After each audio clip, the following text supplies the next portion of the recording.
Part को select करके okay करेंगे। अगर आपकी बारी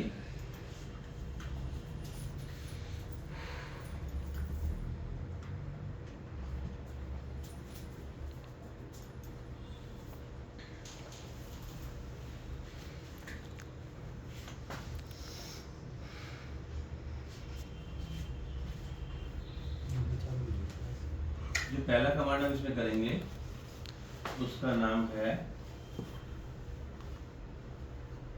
ये देखिए। तो आप आ जाते हैं इसमें। आज हम पार्ट मॉडलिंग सीखेंगे। पार्ट मॉडलिंग के अंदर में जो आपने 3D सीखा था ऑटोकैड का, वही सब चीजें आप देख सकते हो। एक्सट्रूड और रिवॉल्व दो कमांड है जो में एक्टिव दिखाई दे रहे हैं, बाकी सब ऑफ दिखाई दे रहे हैं। ठीक, तो हमें सबसे पहले तो क्या करना पड़ेगा, एक्सट्रूड कमांड जब हम यहाँ से सिलेक्ट कर रहे हैं तो यहाँ नीचे क्या लिखा है, select a plane on which to create a sketch. मतलब कि अगर आप एक स्केच बनाना चाहते हैं तो उसके लिए प्लेन सिलेक्ट करो। तो हमारे पास दोनों ऑप्शंस हैं।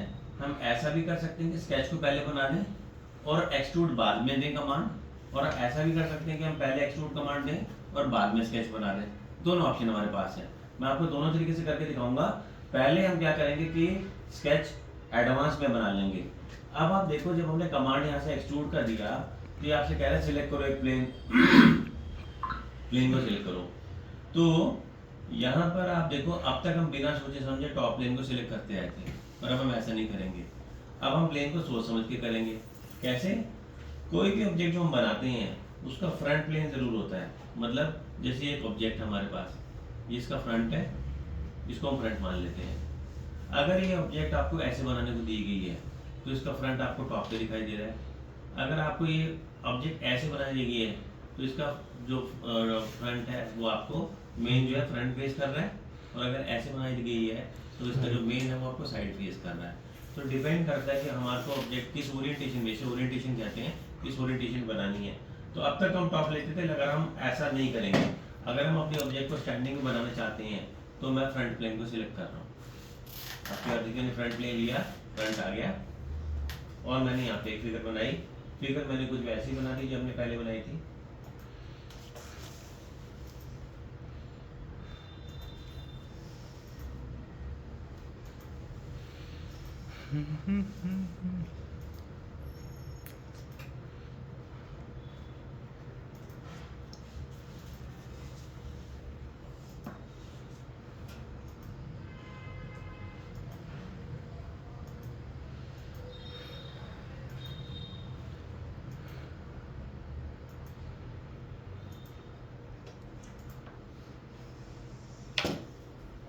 ये देखिए मैंने इसको बना दिया।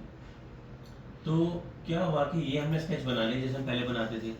अब की बार मैंने स्केच से एग्जिट कर दिया। एग्जिट करते ही स्केच में क्या होगा, जितनी डायमेंशन थी वो सब भी गायब हो जाएंगी, और खाली अकेला आपको ये दिखाई देगा। ये जो स्केच होता है पूरा सिंगल होता है। अगर आप सोचो कि एक लाइन इसमें से मैं मिटा दो तो वो नहीं मिटेगी। अगर जाएगा तो सारा जाएगा, रहेगा तो सारा रहेगा। तो हमने क्या किया, एडवांस में ही स्केच बना दिया।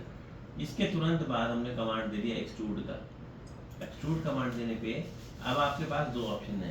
वो कह रहा है या तो एक स्केच प्लेन लो और उस पर स्केच बनाओ, नंबर 1। नंबर 2 ऑप्शन, एक एग्जिस्टिंग स्केच को सिलेक्ट कर लो। क्योंकि हमारे पास पहले से एक स्केच बना हुआ है तो इसको हम सिलेक्ट करेंगे। हमने यहाँ पे जाके इस पर क्लिक करा और ये देखो सिलेक्ट हो गया। इसके सिलेक्ट होते ही आपने देखा सॉलिड होना शुरू हो गया, हमें सॉलिड दिखाई दे रहा है। ठीक है, इसकी ओरिएंटेशन मैंने सेट कर दी। अब इधर आ जाती है, यहाँ ध्यान दो, जहाँ लिखा है डायरेक्शन 1। ये जो है यहाँ लिखा हुआ है डायरेक्शन 1 ब्लाइंड। ब्लाइंड में क्या होता है कि जो भी दूरी आप इसमें दोगे, आप जितने डेप्थ दे रहे हो उतने बढ़ता जा रहा है वो।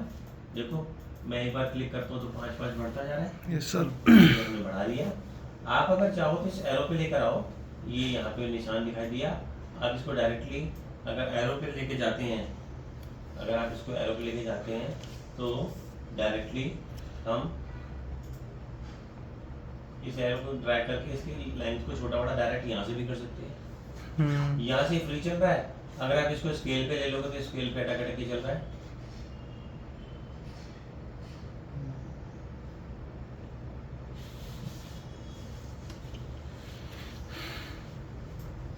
ठीक है, यहाँ पे अटक अटक के चल रहा है। तो देखा आपने, हम यहाँ से ब्लाइंड में डेप्थ दे सकते हैं। अब क्या है, हमें 3 प्लेन क्यों दिए गए हैं? ऐसे तो व्यूज तो 6 होती हैं, व्यूज तो 6 होती है ना, तो front back left right top bottom 6 views होते हैं। तो हमें यहाँ पे 3 प्लेन क्यों दिए गए हैं, 6 प्लेन क्यों नहीं दिए गए? क्योंकि क्या होता है, उसी को अगर आप बैक साइड से देखें, मतलब फ्रंट वाले प्लेन को अगर आप बैक साइड से देखें तो आपको उसका बैक भी मिल जाएगा, और अगर आप टॉप को दूसरी साइड से देखेंगे तो बॉटम मिलेगा। फ्रंट का उल्टा बैक, टॉप का उल्टा बॉटम, और राइट का उल्टा लेफ्ट। तो प्लेन हमेशा 3 होंगे, प्लेन कभी 6 नहीं होंगे। अगर ये मेरे पास है तो ये सामने से देख रहे हैं, इसके पीछे देख रहे हैं ना, तो प्लेन 3 मिलेंगे आपको, और उसको हम आगे और पीछे से देख सकते हैं। अभी आपने क्या किया कि यहाँ से इस पे रिवर्स डायरेक्शन करा, तो इधर चला गया, इधर चला गया, इधर चला गया। मतलब मुझे फ्रंट साइड पे चाहिए ये, या बैक पे चाहिए, फ्रंट पे चाहिए, बैक पे चाहिए, ऐसे ले सकते हैं। अच्छा जी, इसके बाद में हम आ जाते हैं आगे। हमने ब्लाइंड ऑप्शन लिया हुआ था, फिर इसमें आगे देखो आप, यहाँ पे एक जगह लिखा हुआ है ड्राफ्ट ऑन ऑफ।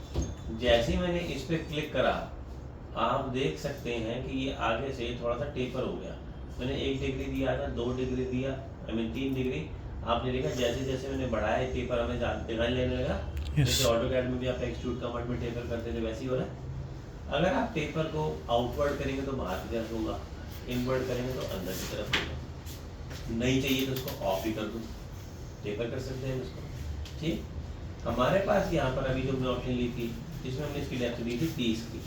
मैंने क्या किया, यहाँ से डायरेक्शन 2 का बटन भी सिलेक्ट कर लिया।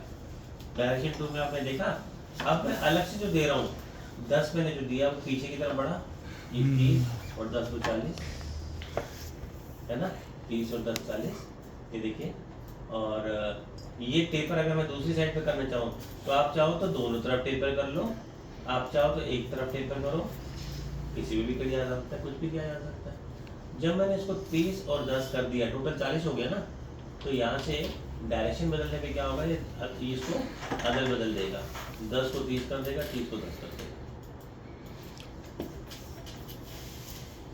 ठीक है, इसी में आगे हम बढ़े तो एक जगह लिखा थिन फीचर। जैसे ही मैंने थिन फीचर का ऑप्शन सिलेक्ट करा, आपने देखा डबल लाइन दिखाई देनी शुरू हो गई। एक्चुअली हुआ क्या कि ये तो हमारी वो आउटलाइन है जो आपने